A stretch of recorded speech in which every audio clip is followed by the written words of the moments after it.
Eu quero contar uma coisa para as pessoas, para elas entenderem como é fácil enganar alguém.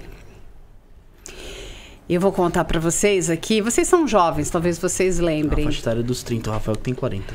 Vocês chegaram, vocês consumiram MTV? Não consumiram? Sim, Bastante. boa, Vocês caramba. lembram de um programa chamado Fear? Eu não sei como é que ele passava aqui no Brasil, se era Fear.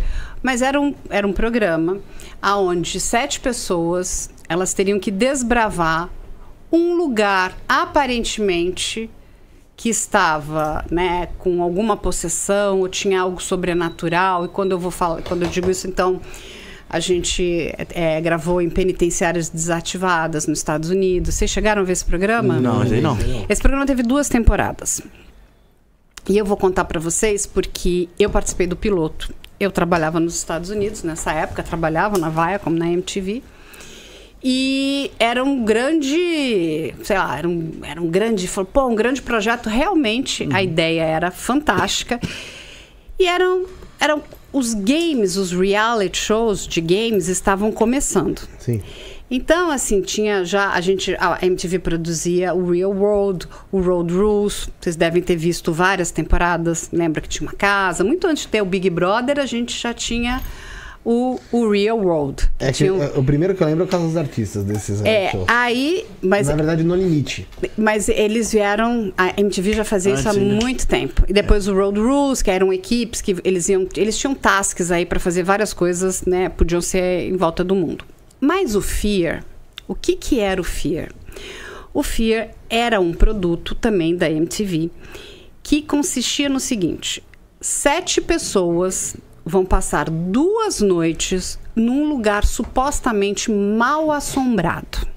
E quando eu digo mal assombrado podia ser um hospício, podia ser uma casa que tinha muitas histórias, uma casa grande, né, num lugar remoto, exatamente, uma penitenciária. O piloto foi feito na penitenciária de West Virginia, nos Estados Unidos, em 1999. E foram escolhidos 7 jovens. Todos já tinham idade acima de 18 anos para poder participar do programa. E eles entrariam nesse espaço sem ninguém da produção. Então, para você ter uma ideia, a gente nem tinha essas microcâmeras. Foi feita uma traquitana, né? O cara tinha um capacete e a câmera ia filmando ele. Ah, sim, tipo... Uhum. Era uma câmera muito louca, gente. E dentro da casa ficariam os outros e uma daquelas pessoas seria o navegador. Então, ele ia ter que andar dentro da penitenciária. E assim, uma penitenciária onde pessoas morreram na cadeira elétrica, penitenciária com pessoas que cometeram crimes bizarros, serial killers, serial estuprador, assim, só tinha coisa ruim. O que acontece? Dias antes, essas pessoas são chamadas e elas vão ficar já, tipo como se fosse num hotel, num confinamento. E elas começaram a consumir muito material em relação àquela determinada penitenciária. As histórias dos presos, o que aconteceu, dos crimes. Ou seja, você já é colocado dentro daquilo. Sugestiona você. Aí, tudo começava à noite, na madrugada. Eles tinham que sair de dentro. Foi montada uma cabana no pátio. E eles tinham que andar até... sozinho, andar até a entrada da penitenciária. Ele ia ter um áudio que ele estava falando com o navegador. O navegador tinha um mapa e ele tinha que chegar até um determinado ponto que ele, como se ele tivesse conseguido. Bingo, cheguei aqui. Um checkpoint. Exatamente. Tinha um prêmio, lógico. Se todas as pessoas conseguissem fazer os percursos, né, aquele prêmio seria dividido entre todos eles. Aquele que não conseguisse, ele era automaticamente eliminado. Fechou aí? Fechou. Muito bem. Então, estamos numa penitenciária desativada com histórias horrorosas de crimes super perversos. Com a cabeça sugestionada. Cabeça super sugestionada. O que nós... É lógico que tinha ali, para todo mundo saber, tinha um carro de produção que estava escondido, tá? Ali tinha uma equipe médica e tinha uma equipe de psicólogos, porque as pessoas podiam ter crise de pânico. A gente não sabia o que podia acontecer. Era um grande experimento de psicologia ali dentro. O que a produção fez? A gente carregou no problema da penitenciária. Então, foi colocado cheiros de enxofre, Então, por exemplo, num lugar, numa determinada parede, tinha sangue de galinha. Então, a pessoa, e ela era sendo levada para esses labirintos, sozinha. Então, o cara falava, olha, sei lá, Jonathan, você tem que pegar a direita, subir uma escada, e aí o seguinte, essa escada foi onde aconteceu, isso foi levado preso tal, e aí, de repente, tinha um barulho, que era tudo produzido pela produção.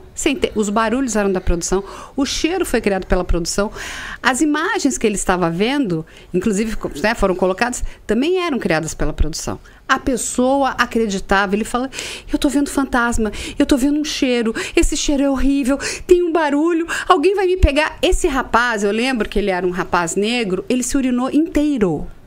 Inteirinho, ele não conseguiu fazer o percurso. Ele sai em estado de desespero, chorando. Veja só, não tinha nada lá. Nada. E quando a gente foi participar da produção desse programa, eu olhava aquilo e falei assim, gente, isso não vai dar certo, né?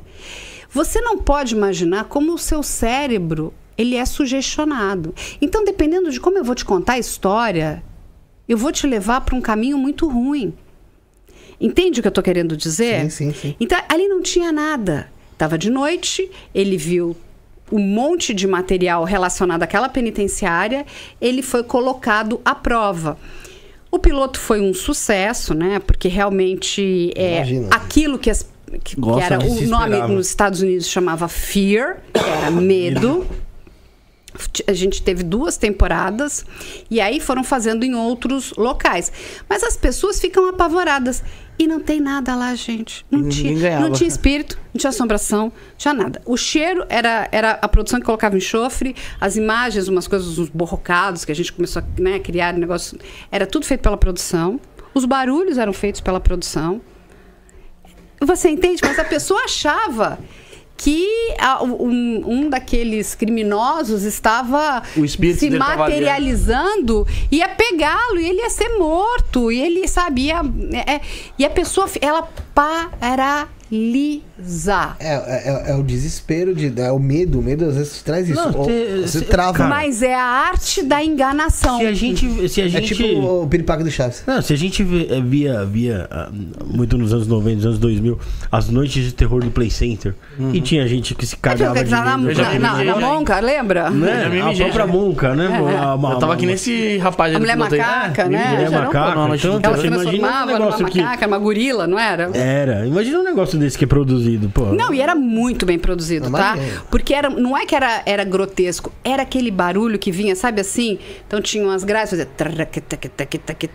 Aí um barulho de uma pisada estranha. Tinha contexto. O cheiro, gente, um cheiro horrível, que era enxofre, uma coisa. Ele ia mexer com todos os seus sentidos. Você chega, você sai dali, você fala, não, ali dentro é espírito, o homem tá voltando. Tem a imagem desse rapaz, ele inteiro, ele não consegue, ele fica urinado, ele é um dos primeiros a serem eliminados. Olha como é que você entra na cabeça da pessoa, olha o poder, né, de uma narrativa, da construção de uma narrativa.